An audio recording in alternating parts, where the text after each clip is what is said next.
Yes, hello and welcome from Amsterdam Schiphol Airport. We are always in tune with the Crypto Alliance theme song, are we not?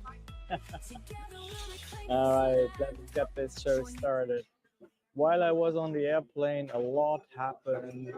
You probably saw that Bitcoin took a huge nosedive, and essentially we got to try to understand why did this happen. Number one, and number two, is it the end of the bull market? That is also something that a lot of people are asking themselves. And then thirdly, if you have lost a lot of money, which that would be entirely normal if you focused a little bit on altcoins, if that were the case, then what could you potentially do to keep on making money in this market? That's all we're going to look at today, and let's get this show on the road.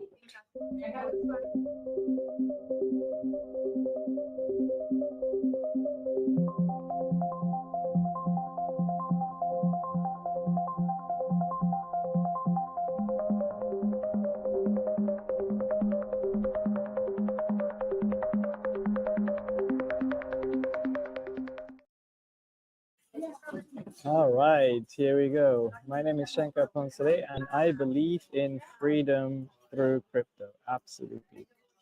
Even when I am just here in Amsterdam for about half an hour, it is an important day because something big has happened in crypto, and that is Bitcoin took a little bit of a nosedive, and a lot of people who were trading with leverage, meaning you borrowed money to trade, lost a lot of money. So we're going to analyze today what that means. First of all, why did it happen? What happened is that the markets are a little bit unsure what to do with Trump's tariffs. He announced Saturday night that he was going to be very serious about the tariffs for the big neighbors, Canada, Mexico, but also China. And I don't know what people were thinking because he was very clear about making that happen, and he did. So now it happened, and everybody is a little bit spooked. And whenever you have markets that are uncertain, what happens is people flee into certainty, into safety, and that means they sell their risk assets.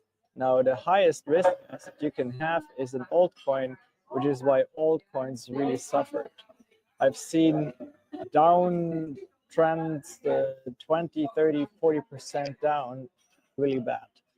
And what we need to understand is that this is a correction. When Trump announced these tariffs, nothing else was able to react to other than crypto, because crypto is open 24/7 and the stock market is not. The stock market is actually about to open in the US, and we will see how the larger economy reacts. I think we're going to be fine. I think it was a huge flush out, as we call it, but I don't think that the bull run is over. I personally don't think so. Now, I don't have a crystal ball, but let's look at a few of the indicators that would make a case for that the bull run is not over. You know this chart, I like it a lot. It basically compares this bull run with the previous ones. And what we're seeing here is that the current bull run is the pink line. Okay, and we're comparing it to cycle of 2017 and cycle of 2021. And you can see that the pink line is actually almost aligning with the orange one here. So this downtrend is not really all that bad here that we're seeing. On top of that, this is normal in crypto. Look at that. Look at how much Bitcoin gave up here in the orange line, and here it's actually not that bad on the pink line right now, right? So if everything happens like it happened in the past, this is nothing, and we do have a cycle that continues to give us some returns. So that's the first indicator that to me means, okay, we're still pretty okay here in this cycle. The other thing that I want to look at is the futures of the Nasdaq. If you don't know what the futures are, the futures is a derivative of the actual stock market, and people bet on the price of the futures, right? And they can do that even when the markets are closed. So we're going to take a quick look at that, because that is very often an indicator to what crypto will be doing. So here you see this was the week, okay? And then we have Friday, and then you see a gap here. That's because the market doesn't trade over the weekend. So this gap here is the weekend gap. But you can see that over the last, 24 hours, the Nasdaq has essentially lost 1.74%, which is not quite as bad as Bitcoin itself lost. And if you look here at my list, these are the old coins.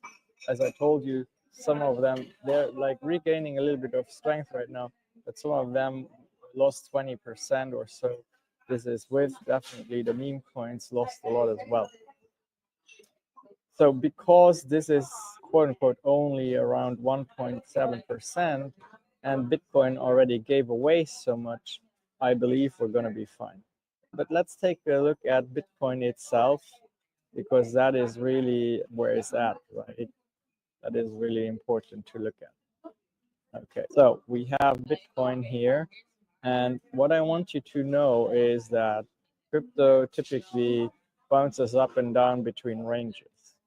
So lately, Bitcoin has had its all-time high around $109,000, and the lower boundary of the range is, let's call it probably around here. So let's call it 91,000, okay, roughly. Now, what you can see here, as we zoom into this range, we're doing fine here, testing this upper boundary, and then here, this is when over the weekend we started losing confidence in the markets because of the tariffs, the announcement of the tariffs, and we went through a very strong downtrend. But it definitely stopped here at 91,000. This was just a wick, and then it recovered again. So it looks like, if you compare this, for instance, to this year or this year, it is similar, right? We have this, I think this was DeepSeek, but it looks like this is just something that sometimes happens in crypto.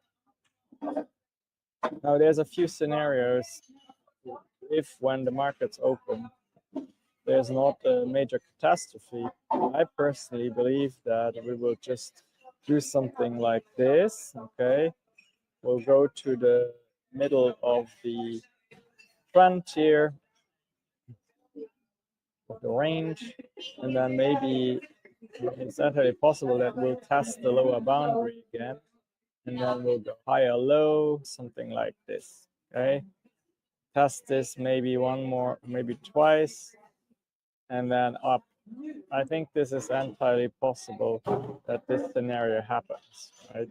If we don't manage to keep this support here around 90, 92, if we go below 89,000, 89, 88,000, what I think will happen is the following. So I think if we go down here, then we might do something like this, and then we still can save it, right? A more dire scenario that is also possible but unlikely is we completely lose it, tries to save, but then we're down like so. And that would mean that the bull market is over.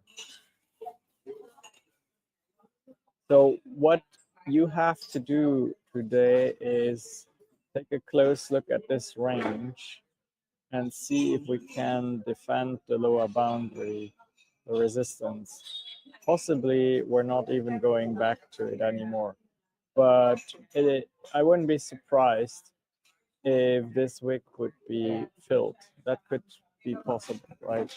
Something you all need to understand is that you can make money in this type of environment if you know how to trade, meaning you know when to buy and when to sell in an intraday basis. Now, a lot of people don't know how to trade, which is why I have actually started the Crypto Alliance. You also need to understand your risk profile. If you are fit to trade in this kind of market, you're going to find out if you go to my Crypto Alliance and take the quiz. The other type of investment, of course, is doing medium to long term investing. In that case, if you have a horizon that goes potentially beyond the cycle, this is just a good opportunity for you to buy some quality coins at a discount. I would just definitely stick with the big ones right now, Bitcoin, Solana, and ETH. I would not load up on any other altcoin until we see where this is leading. All right, I'm a little bit tired, as you can tell, but I did want to come and record this for you. So hopefully I'll see you soon in my newsletter. Don't forget.